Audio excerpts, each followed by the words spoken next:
N.S.A. Astro சேனலை தொடர்பில் இருக்கும் அனைத்து நல்ல உள்ளங்களுக்கும் வணக்கம்.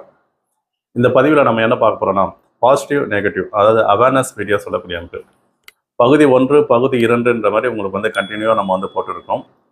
அந்த அமைப்படி பார்க்கும்போது இந்த வீடியோவில் உங்கள் வாழ்க்கைக்கு ரொம்ப முக்கியமான ரேகைகள் என்ன மாதிரி ரேகைகள் இருக்கணும், தன வரவு ஏற்படக்கூடிய ரேகைகள், கோடீஸ்வர யோகம் இருக்கா, இல்லை நீங்கள் வசதியான வாழ்க்கை வாரீங்களா, இல்லை கடைசி வரைக்கும் உங்களுக்கு ஏழ்மையிலேயே நீங்கள் வாழ்க்கை பயணிக்குமா, அதே நிலைப்படி பார்க்கும்போது உடல் ஆரோக்கியத்தில் கவனம் செலுத்த வேண்டிய ரேகைகள், ஆரோக்கிய ரேகைகள்லாம் எப்படி இருக்கணும், அதை பற்றி இந்த பதிவில் பார்க்க போகிறோம். இது தவிர்த்து வீடு, மண், ப்ராப்பர்ட்டி வாங்கக்கூடிய காலகட்டங்கள் எப்போ ஏற்படும், இதெல்லாம் தான் உங்களுக்கு ஒரு கலப்பு பலனாக தான் இந்த பதிவில் இருக்கும். அதனால் உங்கள் தேவைகள் அனைத்துமே இந்த வீடியோவில் பூர்த்தி ஆகக்கூடிய அப்போ இருக்கும். அதனால் வீடியோ ஸ்கிப் பண்ணாதீங்க, முழுமையாக பாருங்கள். அதே இல்லை உங்கள் நட்பு வட்டாரங்கள், உறவு முறைகளுக்கு இந்த வீடியோ ஷேர் பண்ணிவிடுங்க, அவங்களும் தெரிஞ்சுக்கிட்டோம். நெக்ஸ்ட்டு, என்னோட ஓன் பிரதர் கன்ஸ்ட்ரக்ஷன் ஒர்க் பண்ணிட்டு இருக்காங்க. உங்களுக்கு தரமான முறையில் தரமான மெட்டீரியலில் உங்களுக்கு கன்ஸ்ட்ரக்ஷன் ஒர்க் பண்ணி கொடுக்கணும்னா இந்த நம்பருக்கு தொடர்பு கொள்ளுங்கள். உங்களுக்கு ஏற்ற ரேட்டில் உங்களுக்கு பிடித்த மாதிரி நல்ல ஒரு பில்டிங் மெட்டீரியலோட உங்களுக்கு கன்ஸ்ட்ரக்ஷன் ஒர்க் பண்ணி கொடுப்பாங்க. நீங்கள் இந்த நம்பரை கான்டாக்ட் பண்ணுங்கள், நேரடியாக அவர்கிட்டயே நீங்கள் பேசிக்கலாம். சரி, வாங்க இப்போ பதிவுக்குள்ளே போகலாம். யாரோட கைரேகைகளை பாருங்கள். ஆயில் ரேகை எல்லாருக்குமே தெரிஞ்சிருக்கும். இதில் இந்த சார ரேகை சொல்லக்கூடிய அமைப்பு. இந்த சார ரேகை பாருங்கள், இந்த ஆயில் ரேகை மேலே கம்பேர் பண்ணி பார்க்கும்போது இப்படி மேல் நோக்கின கூடங்களாக பயணிக்கிறது பாருங்கள். இந்த மாதிரி ரேகைகள் சொல்லக்கூடியதான் சார ரேகை சொல்லக்கூடிய அமைப்பு.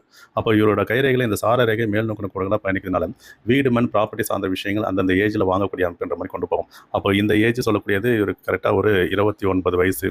இந்த ஏஜ் ஒரு 33, இது 37, இந்த மாதிரி இந்த ஏஜுக்கு ஏற்ற மாதிரி இவருக்கு கேரியரில் ஒரு மாற்றத்தை நோக்கி இவர் பயணிப்பாங்கன்னு சொல்லக்கூடிய அமைப்பு. ஏன்னா சப்போர்ட் பண்ணக்கூடிய அமைப்பில் இவருக்கு இறுதி ரேகை சொல்லக்கூடியதும் நல்ல ஒரு அழுத்தமான குறியீடுகளாக இருக்குது. அதேமாதிரி புத்தி ரேகையும் நல்லா ஸ்ட்ராங்காக இருக்கிறாங்க. இதை தவிர்த்து விதி ரேகையும் இவருக்கு நல்ல ஒரு யோகமான அமைப்பில் இவருக்கு பயணிக்கிறாங்க. இதெல்லாம் கம்பேர் பண்ணி பார்க்கும்போது இந்த சார ரேகை இருக்கக்கூடிய ரேகையில் இவருக்கு ஏஜ் மெஷர்மெண்ட் பண்ணி பார்க்கும்போது தொழில், வேலை, குடும்ப வாழ்க்கை, திருமண வாழ்க்கை, குழந்தை சார்ந்த விஷயங்கள் யோகன்ற மாதிரி வளர்ச்சிகளை நோக்கி பயணிக்கூடிய அமைப்பு. ஏன்னா விதி ரேகைகளை எங்கேயுமே தடை கொடுக்க வரல. அதனால் இந்த சார ரேகை இருந்ததுன்னா வளர்ச்சிகளை நோக்கி பயணிக்க போகிறோம் சொல்லக்கூடிய அமைப்பு. இது ஆயில் ரேகையில் இருக்குது, ஒரு குடுப்பனே சொல்லக்கூடிய அமைப்பு. இந்த ரேகை உங்கள் கைரேகைகள் இருக்கான்னு செக் பண்ணிக்கோங்க. நெக்ஸ்ட்டு, மேடத்தோட கைரேகை எப்படி பாருங்கள். இந்த விதி ரேகை சொல்லக்கூடியது கிளியராக இவங்களுக்கு சனி ராகு மேடைக்கிட்ட நோக்கின மாதிரி பயணிக்குது. இந்த ராகு மேடை நோக்கின மாதிரி பயணிக்கூடிய ரேகை இந்த இடத்துல பாருங்கள், இவங்களுக்கு இந்த பிரமிட் ஷேப் படிங்கள் வருது. அதே மாதிரி இந்த இடத்துலையும் பிரைமரி ஷேப் படிங்க. நான் உங்களுக்கு எரேஸ் பண்ணிட்டு காட்டுறேன். இந்த காலகட்டங்கள் சொல்லக்கூடிய அமைப்பு ஒரு 20 வயது வரும். இந்த காலகட்டத்திலே இவங்க வீடு, மண் பர்ச்சேஸ் பண்ணக்கூடிய அமைப்புன்ற மாதிரி கொண்டு போங்க. இல்லைனா இவங்களால் இவங்க பேரண்ட்ஸ்க்கு பர்ச்சேஸ் பண்ணக்கூடிய யோகம்ன்ற மாதிரி ஏற்படும். இந்த காலகட்டங்கள் சொல்லக்கூடியது இவங்களுக்கு ஒரு 29 வயது வரும். இந்த காலத்தில் லேண்டு, ப்ராப்பர்ட்டிலாம் வாங்கக்கூடிய கொடுப்பனைன்ற மாதிரி இவங்களுக்கு ஏற்படுத்தி கொடுத்து இவங்களுக்கு எரேஸ் பண்ணி காட்டுறேன். நீங்கள் செக் பண்ணி பாருங்கள். இந்த மாதிரி ஒரு அமைப்பு இருந்தாலே நீங்கள் ப்ராப்பர்ட்டி பர்ச்சேஸ் பண்ணக்கூடிய அமைப்புன்ற மாதிரி உங்களுக்கு கொண்டு கொடுக்கும். அதிர்ஷ்டத்தை குறிப்பிட்ட அமைப்பு கம்பேர் பண்ணி பார்த்துங்க. இந்த இடத்துல உங்களுக்கு பிரைமரி ஷேப் படிங்களை பாருங்கள். இந்த மாதிரி ரேகை உங்கள் கைரேகையில் தான் அந்த ஆயில் காலங்களை மெஷர் பண்ணி பார்க்கும்போது உங்களுக்கு கிளியராக சில விஷயங்கள் தெரிய வரும். ப்ராப்பர்ட்டி, வீடு பர்ச்சேஸ் பண்ணக்கூடிய அமைப்பு யோகமான கைரேகை. இப்போ சாரோட கைரேகை படி பாருங்கள், இவருக்கு ஆயில் ரேகை சொல்லக்கூடியது நல்ல ஒரு அழுத்தமான அமைப்பாக இங்கே வருது. இந்த இடப்பட்ட அமைப்பு பிறகு இந்த இடத்துல பாருங்கள், இவருக்கு உடுக்கை ஷேப் ஓடிங்க வருது பாருங்கள். இந்த மாதிரி உடுக்கை ஷேப் ஓடியங்கள் வரக்கூடாது. இந்த மாதிரி அமைப்பு இந்த மாதிரி ரேகைகள் உள்வாங்கின மாதிரி வரதும் கூடவே இங்கே சப்போர்ட்டிங் லைனும் இந்த மாதிரி ஒரு அமைப்பில் வரதுனால இவருக்கு பக்கவாதம் சொல்லக்கூடிய அமைப்பு, ஸ்ட்ரோக் சொல்லக்கூடிய அமைப்பு, நரம்பு சார்ந்த விஷயங்களை இவருக்கு தொந்தரவுகளை காட்டும் சொல்லக்கூடிய அமைப்பு. இப்போ இவரோட கைரேகை எப்படி பார்க்கும்போது ஒரு 60 வயசு வரக்கூடிய அமைப்புலாம் இதோட கண்டினியூஷன் சொல்லக்கூடியது அப்படியே தொடரக்கூடிய நிலைன்ற மாதிரி வரும். அதனால் ஆயில் ரேகையில் இந்த மணி கட்டிக்கிட்டே நம்ம பார்க்கக்கூடிய அமைப்பில் இவருக்கு இந்த மாதிரி ஒரு அமைப்பு ஆயில் ரேகையில் இருக்கக்கூடாது. இந்த மாதிரி அமைப்பு இருந்தால் இந்த மாதிரி ஒரு நெகட்டிவ் இம்பாக்ட்ன்ற மாதிரி ஏற்படும். ஆண்கள் வலதுகையை பாருங்கள், பெண்கள் இடதுகையை பாருங்கள். இந்த மாதிரி ரேகைகள் இல்லாமல் இருக்குது ரொம்ப யோகம் சொல்லக்கூடிய அமைப்பு. நெக்ஸ்ட்டு, இவரோட கைரேகைகளை பாருங்கள்.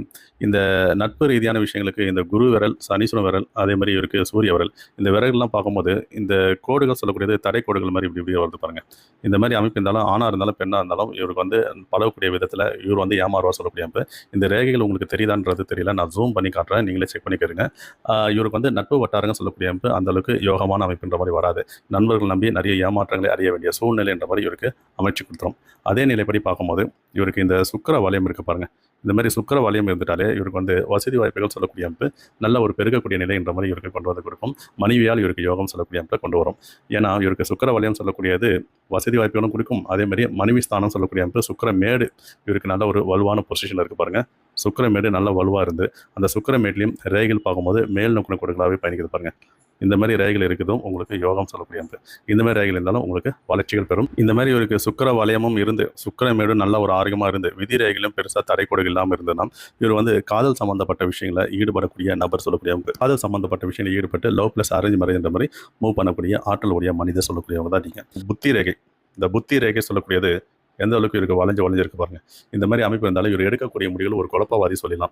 இவர் மற்றவங்களையும் குழப்பவார், இவரும் குழப்பார். அதனால் இவர் நம்பகத்தன்மை உள்ள மனிதரிடம் இவர் ஐடியாக்களை கேட்டு அதன் பிறகு இவர் டிசைட் பண்ணான்னா அதுலேயும் இவர் வந்து சக்ஸஸ் ஆகக்கூடிய நிலை என்ற மாதிரி கொண்டு போகும். அதனால் இவர் கைரேகையில் பாசிட்டிவான அமைப்பு ஒரு 60% இருந்தாலும் நெகட்டிவான அமைப்பு ஒரு 40% தான் இருக்குது. அதனால் பெரிய உபத்திரன் கிடையாது. நல்ல ஒரு ஆரோக்கியமான கைரேகை தான் இந்த கைரேகை. ஏன்னா இருக்கு இந்த குரு மேட்லேயும் எக்ஸ்பீரியன்ஸ் அமைப்பு இருக்குது. ரொம்ப அருமையான விஷயங்கள், பொருளாதார சார்ந்த விஷயங்களில் மேன்மை பெறக்கூடிய கைரேகை சொல்லக்கூடிய அமைப்பு. இந்த மாதிரி ரேகைகள் ஆண்கள் வலது கையும் செக் பண்ணுங்க, பெண்கள் இடது கையும் செக் பண்ணுங்க. 2 கைரேகையிலையும் இருக்குது. ரொம்பவே யோகமான அமைப்புன்னு சொல்லக்கூடிய நிலை. சரி, இந்த பதிவில் உங்களுக்கு ஏதாச்சும் டவுட் இருந்ததுன்னா கமெண்ட்ல தெரிவிங்க. உங்கள் நட்பு வட்டாரங்களுக்கு இந்த வீடியோவை ஷேர் பண்ணுங்க, லைக் பண்ணுங்க, மறக்காமல் சப்ஸ்கிரைப் பண்ணுங்க. அடுத்த ஒரு நல்ல ஒரு பதிவில் சந்திப்போம். நன்றி, வணக்கம்.